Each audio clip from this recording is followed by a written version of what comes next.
en la izquierda se estableció algo así como que la economía capitalista está en un boom tipo posguerra o está en crisis. Digamos, no hay término medio. No hay término medio, es una alternancia, y yo creo que esto dificulta mucho los análisis. Desde hace años yo estoy planteando de que hay periodos que no son ni de boom ni de recesión. La recesión es cuando baja el producto, claramente, no cuando se desacelera la economía.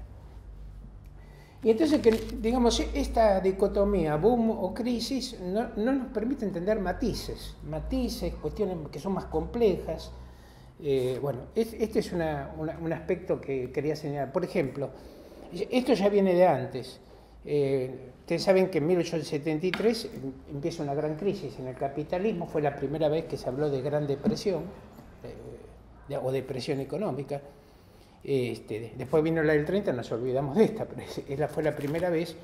Pero, por ejemplo, cuando uno ve los datos, Estados Unidos en 1880, por ejemplo, no era depresión económica, era un crecimiento relativamente importante, no brillante, diríamos, a nivel mundial, pero de esta manera. Bueno, la segunda cuestión es la persistencia de un fenómeno que ya se advertía en los 2000, que en la literatura ortodoxa se le llamó Global Saving Glut, es decir, exceso mundial de ahorros, que es la existencia de gran liquidez privada, digamos. Hay dos tipos de liquidez: la de liquidez provista por los bancos centrales, ya sea a través de emisión monetaria, swaps o lo que sea, y la liquidez privada. La liquidez privada que se aparece en los mercados, en los mercados de capitales, que aparece, ¿no?, en los fondos de inversión y también de los bancos, etc. Bueno, esta idea de Global Saving Glut es la idea de que hay una enorme masa de liquidez que no vuelve a la producción. Esto ya se dio en la recuperación del 2001. En el 2001 nosotros tenemos una recesión suave en Estados Unidos, y la recuperación, que es la salida hacia final del 2001, es una recuperación muy débil. Y una enorme masa de liquidez se vuelca a los mercados financieros en periodo de muy baja tasa de interés. Esta es la base, en última instancia, de la crisis del 2007-2009, bajísima tasa de interés, enorme masa de liquidez que busca invertirse, y lleva a un aumento del capital ficticio y valorización ficticia de los inmobiliarios.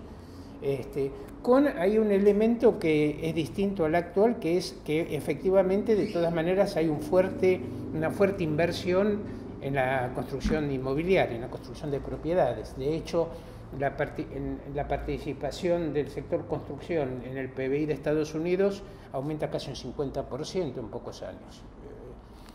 A ver, llegó al 6 y pico % de PBI. Uno dice, en términos de toda la economía no es tanto, pero si es un sector que te está empujando el resto de la economía, un quiebre ahí repercute en todos los mercados, ¿bien?, y genera una situación importante de crisis.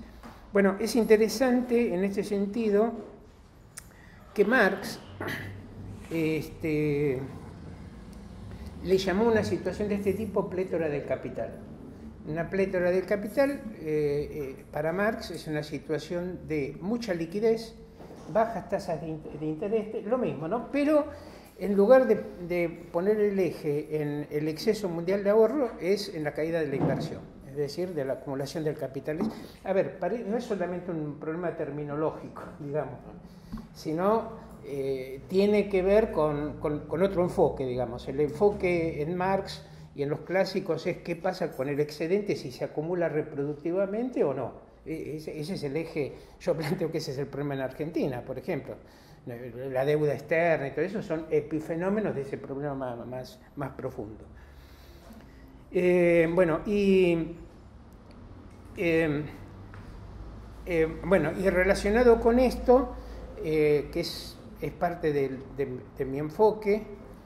Enseguida voy a referirme un poco a que estoy revisando la cuestión en Marx de las teorías de las crisis, ¿no? Pero bueno, ¿qué es parte de mi enfoque? A ver, en la izquierda ha habido, yo diría, tres enfoques básicos, ¿no?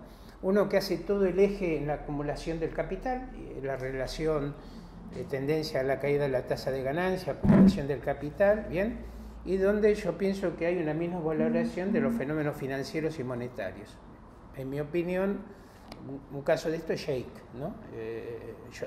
Yo le debo mucho a Hayek en muchos aspectos, en otros tengo discrepancias, pero Hayek, yo lo que advierto es bastante sistemático, un cierto relegamiento del factor financiero como un factor propio, fuerte. ¿Bien? Incluso su teoría de tipo de cambio, por ejemplo, el aspecto financiero especulativo está desaparecido, ¿bien? Es demasiado ricardiano para mí, para mi gusto el enfoque. Después tendríamos algunos que hacen eje solamente en el tema financiero. Esto tiene una tradición en los... por ejemplo, viene de Minsky, ¿no? Minsky era un keynesiano financiero, se definió así alguna vez, ¿no? Que es la idea de la crisis se produce por el sector financiero. La sobreespeculación, bien, lleva a esto. En estas teorías hay cierto parentesco con los austríacos, también con Hayek, bien, cuando Hayek dice la crisis se debe a que los bancos bajan demasiado la tasa de interés y entonces esto lleva a la sobreacumulación de capital, etcétera, etcétera. El sector financiero bancario es el motor. Y hay otro enfoque, el cual me escribo, digamos que centrista, que es... La larga de la peronista. Claro. La larga de la peronista. Sí, sí. La tercera posición. Ahí estamos, bien con Dios y con el diablo. No, la cosa es, a ver, poniendo un centro en el problema de la acumulación, que ahí está el fondo, pero el aspecto financiero tiene su dinámica propia, los fenómenos de apalancamiento que llevan a sobreexposición del crédito, a sobrevaloración de los activos, que lleva más apalancamiento, porque el apalancamiento en ese sentido es muy interesante. Si el activo está subiendo, entonces yo me apalanco en ese activo para sacar, digamos, más dinero a crédito, para comprar más activos, para sacar más dinero a crédito, y entonces se generan estas bolas de apalancamiento. Aquí es muy importante el financiamiento privado, bien, contra lo que dicen los austríacos. Esta forma de apalancamiento viene sobre todo por el sector privado, que es claramente procíclico, bien, y empuja hacia adelante, y luego cuando viene el desapalancamiento vos tenés en reversa potenciando todo, ¿no? Entonces esa es la otra cuestión que yo trato de combinar, los dos aspectos, y tratando de entender los nuevos instrumentos financieros que, bueno, que te descuidas 6 meses y estás desactualizado, porque esto es terrible en ese sentido, ¿no? Sí, yo les cuento, yo doy en Quilmes, una de las materias que doy, Sistema Financiero Internacional, y no es como dar macro, ¿no? Donde vos tenés el mismo apunte, no, aquí tenés que permanentemente estar cambiando y cosas por el estilo. Es un rolo distinto cada día.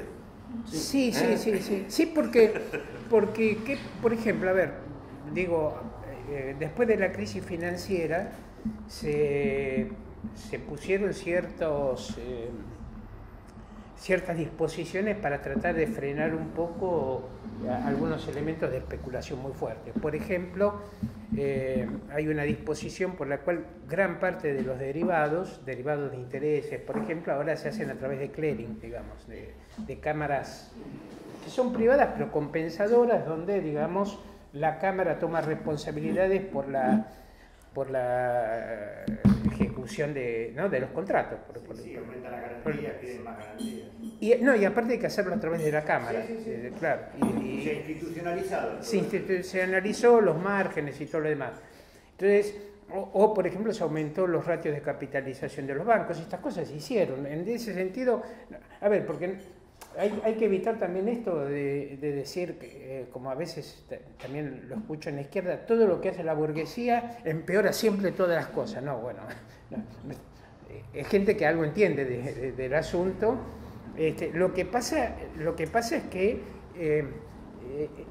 digamos, es como vos pones a una corriente de agua un dique y te lo rodea y empieza a aparecer por otro lado, digamos. Entonces reflota y reflota la especulación, como es esto de las obligaciones de préstamos colateralizados. Después voy a hablar un poquito de eso, por ejemplo. Entonces potencia una y otra vez digamos, la internacionalización de las finanzas. La internacionalización de las finanzas opera por los préstamos bancarios transfronteras, por la emisión de préstamos en moneda extranjera residentes de un país, ¿bien? Insisto, y también por los mercados de capitales. Bueno, por todos esos lados, digamos, estas enormes masas de liquidez pujan, digamos, por tratar de valorizarse. Y yo creo que este es un elemento que hay que tenerlo muy en cuenta, ¿no? cuando hablamos de estos temas. Y ahí posiblemente ubicar, por ejemplo, tendencias o cosas que hemos visto aquí en Argentina, esta masa de capitales líquidos que rápidamente hacen carry trade, digamos, para aprovechar diferenciales de tasa de interés que no se invierten en la producción. Fíjense que en cierto sentido corresponde a esta idea, ¿no? Y que inmediatamente se retiran cuando empiezan a ver que hay problemas, incluso a veces asumiendo fuertes pérdidas. Digo esto porque en Argentina hubo fuertes pérdidas para muchos de estos fondos, ¿bien? Pero terminan retirándose. No es un fenómeno particular de Argentina, digamos, sino que se inscriben en esta lógica mundial, ¿no? del capital. Bueno, después otra cuestión que quería señalar es, creo que tenemos que superar una visión demasiado mecanicista sobre la tasa de ganancia. La idea esta es una idea que en su momento puso de moda Mandel. Jake después la repitió, que es la idea: yo tengo una tasa de ganancia que cae y cae y cae a través de las décadas, se recupera después de una crisis y vuelve a caer, bien, pero sería un movimiento relativamente mecánico de caída de la tasa de rentabilidad.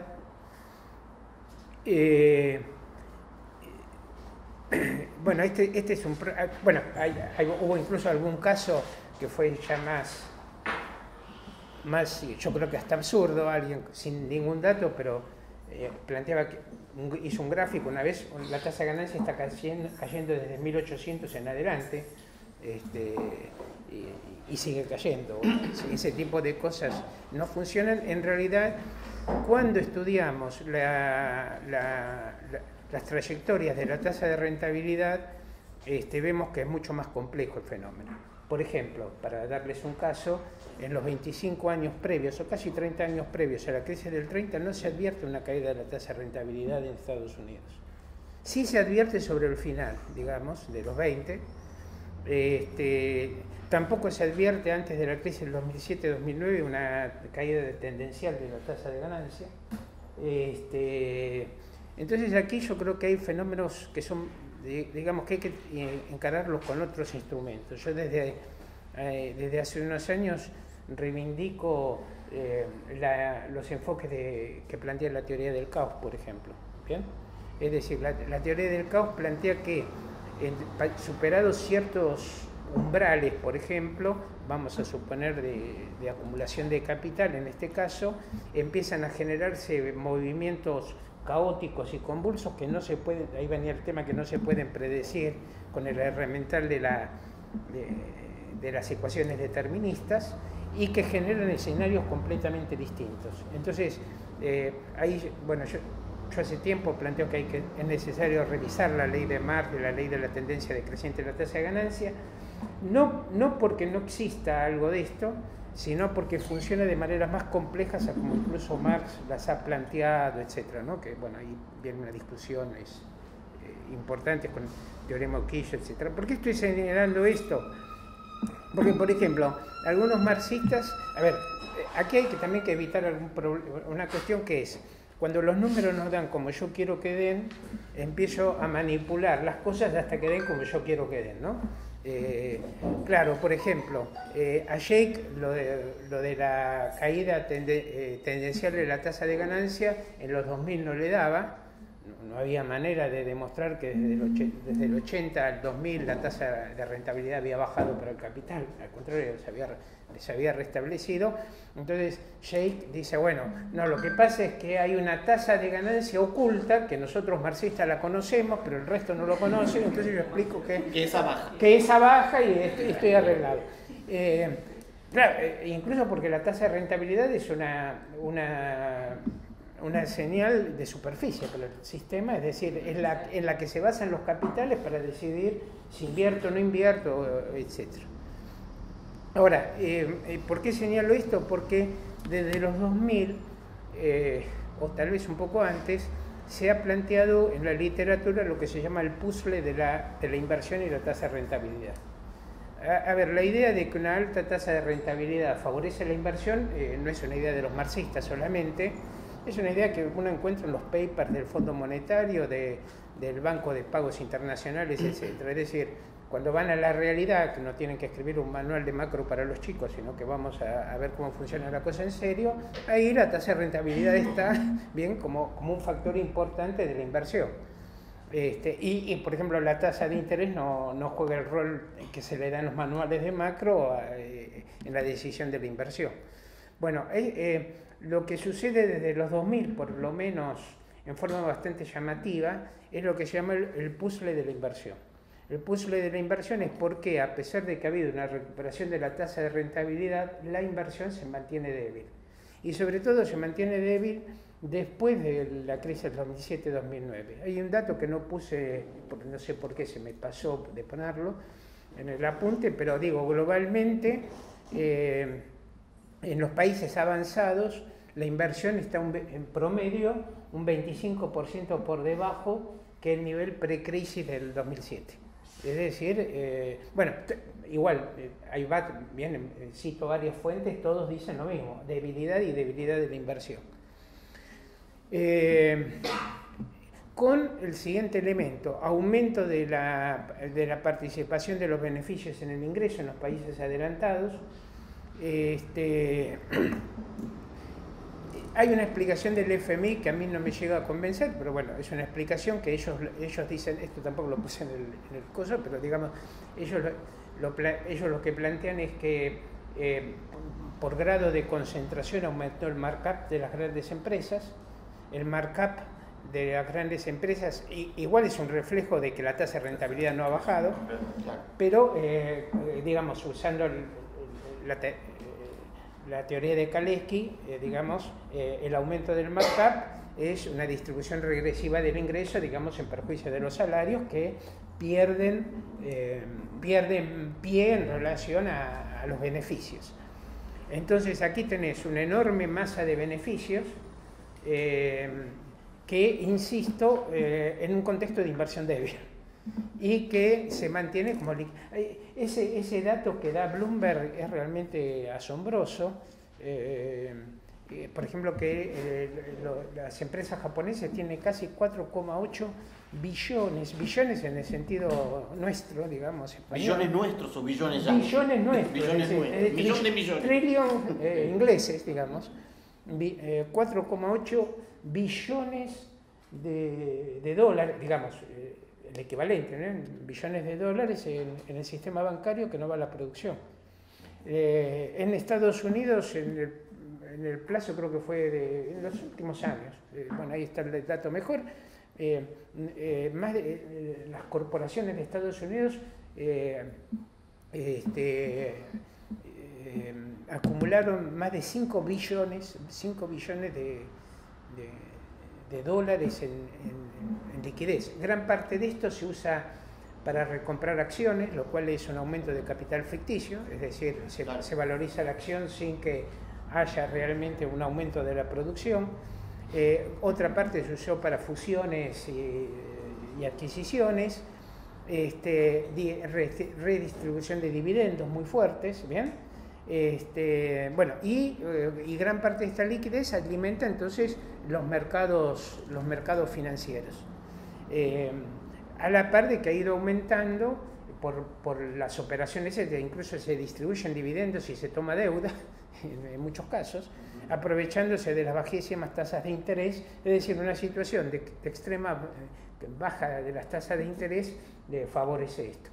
Yo tengo una hipótesis, pero no la... Eso explicaría, digamos, los índices bursátiles en los máximos. Exacto. Un crecimiento débil, te diría, de casi de largo plazo. Claro, y sobre todo el crecimiento débil en los países avanzados, no tanto Estados Unidos, pero por ejemplo, para el 2019 el pronóstico es que las economías avanzadas crezcan en promedio 1,7%. Alemania, por ejemplo, está al borde de una recesión. Ahora, hay liquidez en las empresas alemanas, bien, pero está al borde de una recesión. Aquí también hay que entender que factores que son más de coyuntura también inciden mucho. Digo esto porque, por ejemplo, esto también viene a veces, yo creo que incluso de una mala interpretación de Marx, ¿bien? De despreciar factores, para poner un ejemplo, lo que puede desatar el Brexit sin acuerdo en Inglaterra, la guerra comercial Estados Unidos-China, fenómenos de calentamiento global que están agravándose mucho, ahora poniéndose en una situación muy peligrosa. Entonces, digamos, todos estos factores actúan reactúan, digamos, sobre el elemento de base, que es la debilidad de la acumulación, agravándola y pudiendo desatar una crisis en cualquier momento. Digo esto, por ejemplo, de nuevo, para poner en el método de Marx cuando estudia la crisis de 1847, incluye aparte de una crisis de sobreacumulación, pero incluye en eso una serie de elementos que son mucho más políticos, coyunturales, etcétera, y que nos permiten tener un panorama más rico. Bueno, mi hipótesis sobre del puzzle de las inversiones, a ver, es muy hipotético, digamos, hace tiempo que estoy juntando información sobre esto, y enseguida lo conecto con un aspecto que bueno, lo tengo en borrador, pero lo voy a plantear. A ver, yo tengo la hipótesis de que lo que hay es un fenómeno de sobreacumulación de capital, de sobreinversión de capital. Es decir, enorme sobreinversión que genera mucha capacidad ociosa. China es el caso en este sentido más fuerte, pero lo de China ya es la segunda economía mundial, digamos, cuando se calcula bien el PBI por paridad de poder adquisitivo, es la segunda economía mundial. Esta sobreacumulación de inversión y de capital y gran capacidad ociosa tiende a deprimir la demanda a nivel mundial. Entonces yo creo que este es un fenómeno. Fíjense que en China, aparte, muy alimentado todo esto por banca en la sombra y cosas por el estilo, porque saben esto de la banca en la sombra, ¿no? La emisión a través de sociedades de fideicomiso, bien, de títulos, digamos, con los cuales se recauda dinero, bien, y se mantiene. Bueno, esta sería más bien mi hipótesis.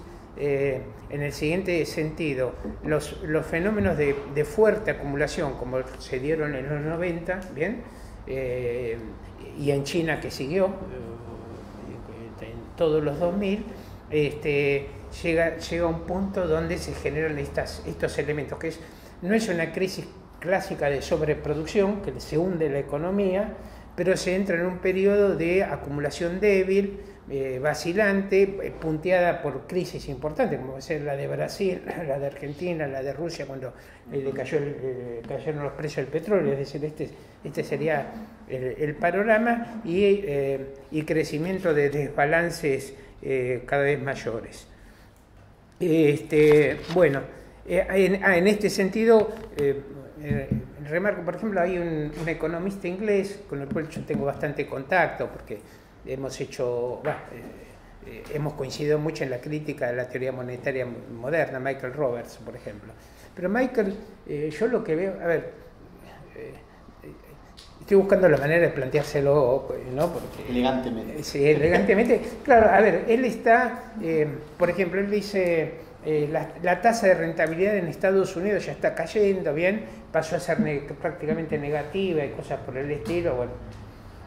A ver, yo no descarto que esto pueda ocurrir, o que en algún momento va a ocurrir, posiblemente, bien, porque se están acumulando tensiones importantes, pero por ahora no se da, digamos, las tasas de rentabilidad de los profits, de los beneficios de las empresas en el segundo trimestre, a ver, se habían debilitado en el primer trimestre, habían bajado un tipo 4% en relación a fin del 18, bien, pero en el segundo trimestre aumentaron y repuntaron bastante fuerte, más de un 5% aumentaron, bien. Es decir, no es una cifra de, por lo menos, de crisis inminente.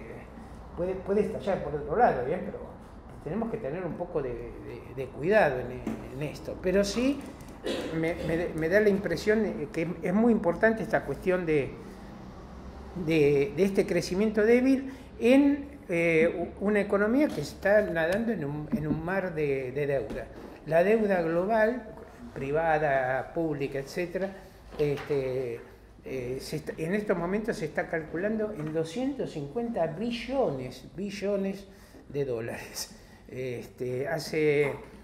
Hace 10 años atrás estaba en 140 billones de dólares. Es decir, es una economía que se mantiene en un crecimiento frágil y lento, por lo menos en los países avanzados, y nadando en un creciente mar de deudas con muchísimo apalancamiento, bien, y estos apalancamientos sabemos cómo terminan. En determinado momento, cualquier mala noticia empieza a dar vuelta la situación y precipita una caída. En ese sentido... Disculpame, porque para no perder el hilo, en ese contexto que vos estás describiendo, ¿cómo se entiende las tasas negativas europeas? O sea, ¿cómo? Porque planteado en esos términos pareciera como echar nafta al fuego. Porque en definitiva, digamos, se potencia el apalancamiento, claro, con estos mecanismos. Lo que pasa que en un momento estás medio atado a una situación, digamos, que perdés por un lado y perdés por el otro, porque en medio de este mar de deudas, una suba de la tasa de interés que te puede llevar a por ejemplo, a una caída de la calificación de muchos bonos, o a estos, como es, las obligaciones de préstamos, ¿saben? Vieron que estas obligaciones de préstamos colateralizados que están repitiendo el mismo mecanismo, en el fondo es el mismo mecanismo que de la crisis financiera. ¿Cómo se hace esto? Un manager de fondos compra a un banco paquetes enteros de préstamos apalancados, es decir, son préstamos ya con complicación de empresas que no tienen buena calificación crediticia, y emite unos títulos, estas obligaciones de préstamos colateralizados. Antes eran los CDO, bien, para el mercado financiero, bueno, para el mercado hipotecario, digo. Emiten esto, los dividen en tramos, entonces tramos más seguros, tramos menos seguros, los equity los menos seguros, y nadie sabe qué está comprando. Eso es absolutamente opaco, porque nadie sabe en qué consisten esas carteras de préstamos, cuál es la situación. Bueno, ya lo están diciendo por muchos lados, pero esto es... Acá los fideicomisos financieros se manejan con el mismo criterio. Acá exactamente con escala, con tasa de interés con escala, y al final lo último, lo más jugoso, se lo termina quedando el mismo dueño de la empresa, usualmente. Bueno, aquí claro, depende, digamos, antes en la anterior crisis hubo bancos que incluso se quedaron con los tramos más peligrosos, que le daban más ganancia, pero se quedaron con los tramos más peligrosos. Entonces, en mi opinión, están las condiciones, o se están dando las condiciones para una crisis de acumulación mundial que no sabemos cuándo va a terminar estallando. La situación de China han controlado un poco el shadow banking, pero ha seguido expandiéndose, todavía la deuda crece más que el producto, y sobre todo, y yo insisto en esto... Esa deuda que estás diciendo de 250, ¿cuánto es pública y cuánto de la corporación? No la recuerdo. Tendría que haberlo mirado, pero no. No, pero digo, ¿es más la privada que la pública? ¿Cómo está? No, creo que es más la privada que la pública. Pero de todas maneras, en los últimos años ha crecido mucho la deuda pública de los países atrasados, de las economías que se llaman emergentes. Es un aporte. Sí. Para contribuir a la crisis final del capitalismo. Claro. El fondo Macri. Claro, pero el sentido, lo de Argentina es muy típico. Por eso le quitaron el apoyo. Pero vos estás rompiendo todo, pibe, le dije. Claro, pero lo de Argentina es muy típico porque en la fase, digamos, alcista, ¿bien? Del apalancamiento, los que intervienen siempre son fondos privados, o generalmente son fondos privados. Cuando empieza el desapalancamiento y empiezan a retirarse violentamente y se seca de liquidez, entran los organismos internacionales, Claro. digamos. Y aquí se dio casi milimétricamente, ¿no? Esa cuestión. Entonces, a mí, en definitiva, otros dos elementos más. Bueno, hoy subió el petróleo, pero en realidad el precio... Sí, pero en general el petróleo ha tenido oscilaciones, ¿bien? Pero se sigue manteniendo a niveles más bajos, por supuesto, que el pico. Pero aparte, digo esto para la Argentina, desde el 2014 los precios de alimentos han estado en relativo declive, ¿no? Con un debilitamiento de la demanda china y con un debilitamiento de la economía mundial, esto, digamos, no es el mejor panorama para la economía argentina. Bueno, esta es un poco la situación que yo veía. Y bueno, ahora hay que ver entonces cómo sigue. Los últimos datos con relación a Estados Unidos siguen confirmando, por lo menos lo último que publica el Bureau of Economic Analysis, la caída de la inversión, la caída de las exportaciones o del neto comercial, pero por ahora se sigue manteniendo la economía con crecimiento del consumo privado y estatal, ¿bien? Es decir, por todos lados vuelve a aparecer lo mismo, ¿no? Una economía, no estamos en crisis, ¿bien? Pero con crecientes elementos de debilidad. Esta sería para mí la cuestión. En ese sentido, porque volví a revisar lo que había escrito en el 2014, cosas por el estilo, y más o menos planteaba esto también, ¿no? Aquí daría el panorama de una situación de bastante largo plazo, y ya van 10 años, una década entera, de un crecimiento de este tipo. Lo último que quería decirles es sobre... A ver, estoy retrabajando la cuestión de crisis en Marx. En general, antes de las grandes crisis, a ver, la del 30, la del 74 en Estados Unidos, 30, 74, 75, ahí no tanto, pero se ve igual también lo que voy a decir, y 2007, se ven en algunas ramas o en muchas ramas importantes un proceso de intensa acumulación. Es decir, por ejemplo, esa es una de mis críticas a la idea de los ciclos Kondratiev. Los ciclos Kondratiev planteaban bien una fase de recesión. Bueno, sí, yo con la idea del ciclo Kondratiev no puedo entender la década de los 20 en Estados Unidos, que fue de intensa acumulación, renovación tecnológica, bien, motor eléctrico, que cambia la fisonomía de la fábrica, el motor de combustión interna del automóvil.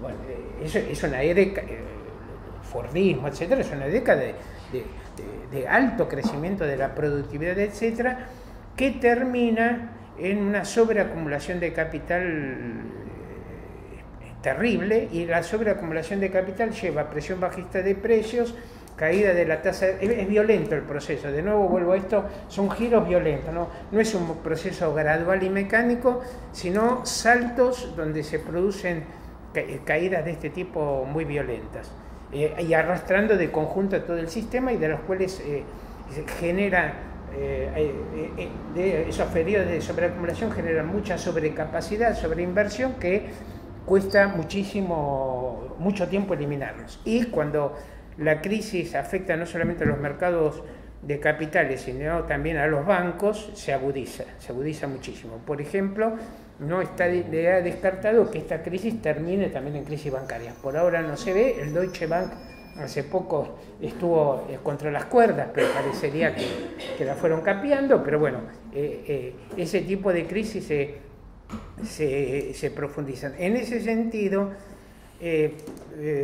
hay algunos textos, algunos de Marx y otros de Engels. El de Engels sería el Anti-Düren, que lo habría escrito igual con acuerdo de Marx, donde la idea sería, por la misma competencia entre los capitales, hay una tendencia a la sobreacumulación de capital.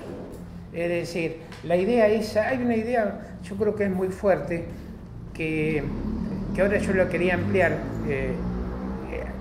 que sería la siguiente. A ver, la lógica del capital es acumular más beneficios para acumular, más beneficios para acumular, y el que deja de acumular pierde la carrera. Esto es muy, muy importante, porque hay un momento en donde las empresas se dan cuenta que si siguen acumulando no hay mercados para todo, pero si dejan de acumular pierden la carrera, digamos. Y entonces esto lleva a dinámicas muy violentas de sobreacumulación, llevadas por la propia competencia entre los capitales. Yo tengo, bueno, les decía hace un rato que bueno, me olvidé traer los libros. Yo hice una ampliación, yo escribí un libro sobre Keynes, post-keynesiano, etcétera, también con enfoque marxista, digamos, bueno, por cosas que durante todos estos últimos años vi en Argentina, le dediqué un capítulo a la ley de Say, a la relación Keynes, Marx, ley de Say. Les cuento esto porque así como yo creo que tenemos que ser críticos de la ley de Say, eso de que toda oferta genera su propia demanda. También habría que ser críticos a la vista de muchas cosas que escuché en los últimos años, de lo que yo llamo la ley de Say al revés. Que la demanda crea su propia oferta. Eso tampoco es cierto. Sí, toda demanda genera su propia oferta. Bueno, claro, me parece una cosa muy complicada. Bueno, trabajando en esto, y esto no lo puse en el libro, pero ahora llego a la conclusión de que en realidad la crítica de Marx más grande a la ley de Say ya no está en el capítulo 3 famoso, que se puede ver atesoramiento, etcétera, sino en la propia dinámica del capital.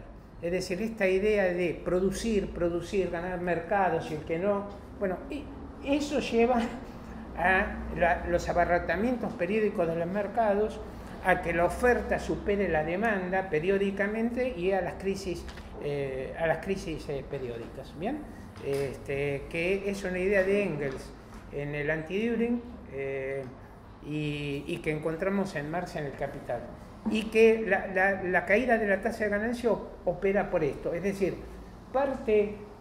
esto lo rescato de un marxista, Corey, que trabajó en la crisis del 30, en su época. Yo creo que es un libro maravilloso, el del hombre bueno, él decía que la ley de la tendencia decreciente de la tasa de ganancia, el aumento de la composición del capital, ¿no?, de la composición del capital, se manifiesta muy fuerte en la sobreinversión, en la sobreacumulación.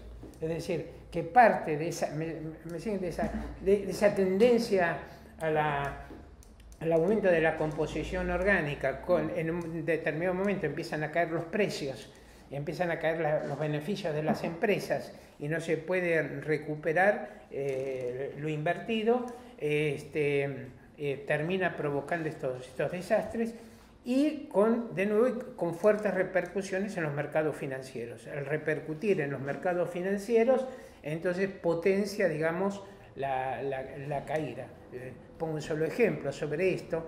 Ustedes saben que en el fondo de la crisis griega, por ejemplo, tan fuerte que ha habido, estuvo entre otros elementos, una sobreacumulación en el sector turismo y de armadores de barcos. Lo de armadores de barcos fue muy interesante porque con la suba de los fletes por el boom de las materias primas, muchos de estos grandes armadores griegos sacaron enormes créditos con bancos occidentales con vistas a ampliar las flotas. Cuando se desata la crisis del 2008-2009 quedaron colgados del pincel, y en realidad la crisis griega, la primera manifestación fue la caída de los bonos de armadores, ¿no? De la cotización de los bonos que habían emitido armadores griegos que no podían cumplir con sus compromisos. ¿Bien? Y sobreinversión también en el sector turístico, en el sector hotelería, etcétera, que no había manera de cubrirla, y sobre todo después cuando aparecen competidores en el Mediterráneo con plazas más baratas y todo lo demás.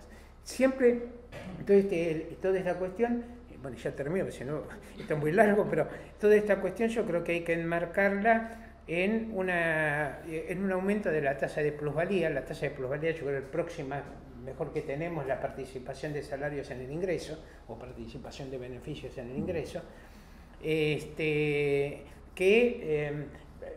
ese sentido es bastante claro, los aumentos de productividad están desenganchados de los salarios, y esto es un caso típico de plusvalía relativa a lo Marx, digamos, de aumento de la plusvalía relativa a lo Marx, que es, digamos, el motor que provee estas enormes liquideces que terminan presionando en los mercados financieros.